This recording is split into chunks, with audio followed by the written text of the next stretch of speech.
Welcome to the BEASTwriter podcast. I am your host, Ryan Sakamoto, and today we are going to be discussing and breaking down what ESPN has put out in regards to, of course, none other than 49ers quarterback Jimmy Garoppolo and the situation there at Levi Stadium. So without further ado, we're just going to delve right into it. But again, thank you for each and every one of you for tuning in and subscribing to my channel. Be sure to hit the subscribe button if you have yet to do so. I'm looking at my analytics, and again, I'm noticing, well, the number's down from 83%, but it's about 76% now. So please do me a solid and hit the subscribe button in the lower right hand corner of your screen as we stay up to date on all things Beast in real time. Also, I've decided late last night before I went to sleep that I will be including a Power Podcast playlist, because although I already have one with all my podcasts, I think I'm going to start breaking it up based on specific podcasts as it relates to certain players. So in this case, Jimmy Garoppolo, I'm going to go ahead and put up a podcast playlist so you can see in chronological order my thoughts in real time. That way you can compare what's going on in real time compared to what I had to say and how everything connects the dots. And again, that's how I paint my podcast, because again, we're having a blank canvas to work with, and I like to think of myself as painting a picture, so that way not one podcast is not unrelatable to the next. They all tie in together. Okay, so let's go ahead and without further ado, let's get going on Jimmy Garoppolo, as ESPN Phil Yates broke down his analysis on the quarterback situation in San Francisco. He said, and I quote, "Jimmy G has been a part of a 49ers team that has won a ton of games with him under center. Yet this still feels like a much less than 100% certain scenario. His contract is at the juncture in which the team can get out from it without major financial penalty. It could trade or release him and save more than $23 million. $23.6 million to be exact, Phil Yates. With the quarterback carousel spinning, everyone wants to connect Kyle Shanahan to any of the available options. But there has been enough massaging from the team lately to make me believe Garoppolo is the man for one more season or more." Let me repeat that last line. That's very interesting. He said, but there has been enough massaging, not massaging, but there has been enough messaging from the team lately to make me believe Jimmy Garoppolo is the man for one more season or more. Lately is the key word there. So after these quarterbacks were off the board, like Matthew Stafford, Carson Wentz now, all of a sudden this comes out and saying now, but there has been enough messaging from the team lately to make me believe Garoppolo is the man for one more reason or more. Yeah, no crap, because everyone else is off the board. You're not going to go after Deshaun Watson. I mean, if you did, you already made the power play move. And obviously, Deshaun Watson said he would be intrigued to go to the San Francisco 49ers, something I pointed out and broke news on that. And as it turns out, here we are back at square one, where Jimmy Garoppolo is likely to return to San Francisco. Now, I like looking at it from all sides, right? I like looking at it from every other's perspective. And one thing that I want to look and point out is, let's take a step back and look at it from Jimmy G's perspective and like exactly what's going on in his mind. So let's go ahead and just take a step back and really assess what's going on with Jimmy G, because I feel like too many people put stock in what other people are doing, but when you really see it from a humanistic approach and from like an empathetic approach, you really feel bad for Jimmy Garoppolo in a sense, right? It's like, I say it like this, I think everyone can relate to this, or a lot of people can relate to this. It's like going to a family reunion around the holidays, right? Going to the in-laws, knowing that they don't like you. It's like, damn, dude, Christmas and Thanksgiving, yeah, it's cool, but not really, man, because I have to see the in-laws, and I know they hate me, and it's crazy because, knowing they don't like you, and then going to the in-laws' houses, and then having to play it cool, knowing that they're telling your wife to leave your sorry butt. What kind of toxic environment is that? It's very toxic. And that's just bad blood between you and the in-laws, right? So it's kind of like the same analogy I like to use with Jimmy Garoppolo and his time in San Francisco. You get to the house in the front door, and as soon as you walk through that front door, you have to play it cool. It's like Jimmy G walking into Levi Stadium inside that locker room with John Lynch standing there and Kyle Shanahan sitting there. And, hey, what's up, man? How you doing? Jimmy G's going to be like, don't try to be fake with me, bro. Behind his back, right? You don't talk to me behind my back. But Jimmy G is so professional. He'll take the professional route and be like, oh, I'm good, man. I'm good. How you doing? I'm good. Awkward. We all had those feelings, and we all had been put in a position like that where it's awkward. And the question remains, how is Jimmy G looking at this from his point of view behind closed doors? Right? Because the relationship between Jimmy G and the front office and that coaching staff has gone bad. And when you are in trade rumors for the consecutive off seasons now too, and the team is rumored to be looking for an upgrade, and there's reported leaks in the NFL media, especially at the national level, that the 49ers are looking elsewhere. They tried to go after Tom Brady, didn't get him. They tried to go after Matthew Stafford this year, didn't get him. And talks about Deshaun Watson and Carson Wentz, who's now in Indy, but the list goes on and on and on. And now there's talks about the 49ers possibly trading up for a top 3 quarterback like Zach Wilson. So when you put all that together, like from Jimmy G's perspective, who you just took or helped guide your team to the Super Bowl, obviously didn't lead them, but he was obviously a big part of that. And now you're on the outside looking in. What kind of message does that send from a player's perspective, knowing that you just took the team to the Super Bowl or helped guide them to the Super Bowl, but yet the team is looking elsewhere to replace your ass? Just saying. I'm just saying, man. Mentally it's a mind fuck, right? Like it's crazy to think that Jimmy Garoppolo can have the same success now after being rumored in trade talks for the duration of the last 2 years. And let's take it a step further, peel back another layer of the onion to really get to the core. How did he do last year? Not so hot. And for the second straight off season now, how is he going to do this year with all that in the back of his mind? Time will tell. It's already hard enough to produce on the field, but when you have all this off the field discussions going on, and your agent's talking to you, and you're talking to your agent, hey, like, are they really thinking about moving me? Happened with DeForest Buckner. Now the contract situation with Buckner is obviously vastly different, but it remains to be seen. No one is untouchable. Once they traded DeForest Buckner, no one's untouchable, and that includes, other than George Kittle, no one's untouchable, and that includes Fred Warner. And unfortunately, if I was the GM, would I make those guys untouchable? Absolutely. But Jimmy Garoppolo obviously isn't on that level. So if he's looking at it from his perspective and being like, damn, dude, like they shipped out DeForest Buckner. I know I'm not as good as DeForest Buckner at my position. What's going to happen with me? And then you're rumored to be in trade discussions. It just doesn't work out, man. And how do you expect a player to perform at the highest level when the coach and front office have totally lost faith in you? Faithful to the Bay, my butt. They ain't faithful to Jimmy G at all. They have no faith. Good luck with that. Good luck seeing Jimmy G return to his 2019 form when you know damn well that he's not going to be able to do it simply because of the fact that he has all this noise in the background. Right? They say don't listen to the noise, but when you're creating the noise, how can you not?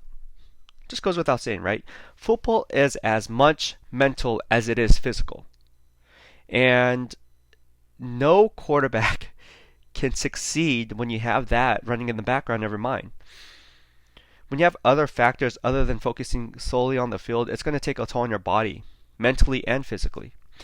And taking it a step further, ESPN put out their top 32 bold predictions on who could use a fresh start. in 2021. And ESPN Nick Wagner said it was Ahkello Witherspoon. Well, I would have to disagree. I don't think that. First of all, I don't think that's a bold prediction, because let's face it, Ahkello Witherspoon was never in trade discussions. He was never rumored to be released. All you got was a draft pick gone bad who was inconsistent in his play. Jimmy Garoppolo is a different story. That's a guy who needs a fresh start. Going back to what I just alluded to earlier in this whole entire podcast for the last 10 minutes, what I've been talking about, mentally, he needs a fresh start. Not so much physically, but mentally he needs a fresh start. And I think going back to the New England Patriots, which I pointed out in an earlier podcast, which you can see in the description in this podcast below, on why that makes sense and what his trade value would be if the New England Patriots were to strike a deal for Jimmy Garoppolo and get that quarterback that they drafted back in return. Right? So you have to really look at it for what it's worth, right? And 49ers look at Jimmy G and they see a guy who's damaged goods. He's damaged goods. From Kyle Shanahan's perspective, I believe he already hit his ceiling and that he knows what he's getting with Jimmy G. You know, you're getting a one-read quarterback who doesn't live to play another down, can't go through his progressions, right? Doesn't look off the safety, and can't get it done with the deep ball. Furthermore, aside from those critical factors, you take it a step further and say, well, he doesn't even have dual threat ability. So if I'm going to run these naked bootlegs, I can't do it with a guy like Jimmy G, like my dad did it with Steve Young.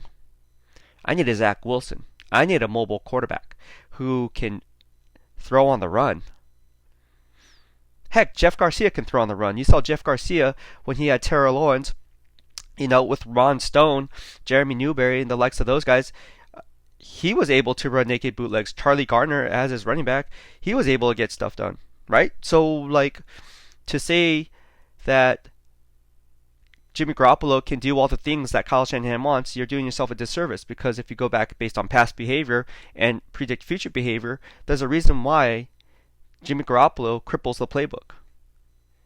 It's the same mental errors that he's making, and obviously he doesn't have the skill set to be able to throw on the run in open space. It's just plain and simple. It's just plain and simple as that. And again, going back to think that 2 years removed from going to the Super Bowl, the same fans who defended Jimmy Garoppolo then, calling him a top 10 quarterback, are the same ones who are pushing him out the door.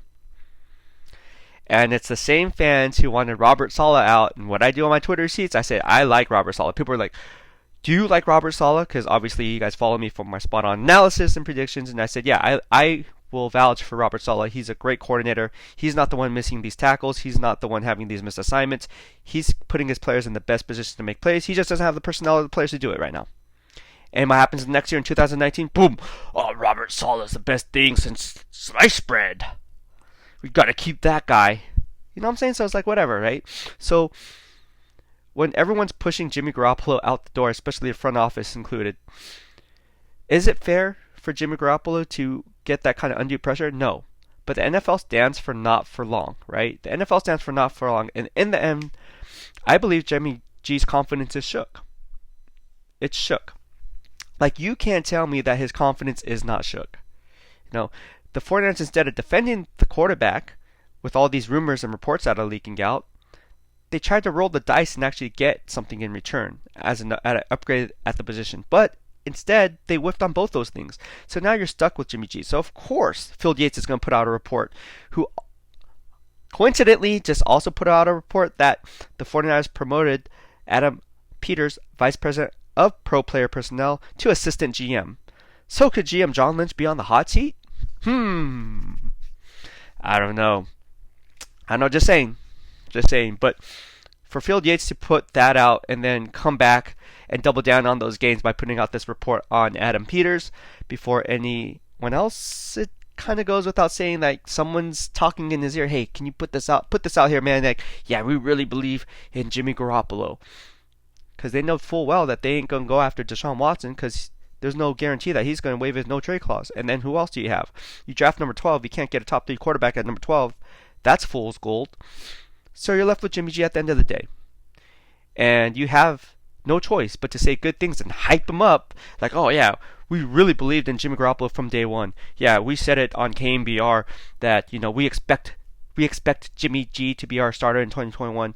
Yeah, 3 months ago, whenever that report came out, and when Kyle Shanahan went on KMBR, of course he expects to be Jimmy G, the quarterback in 2021. Because who do you have on the roster right now? Jimmy G.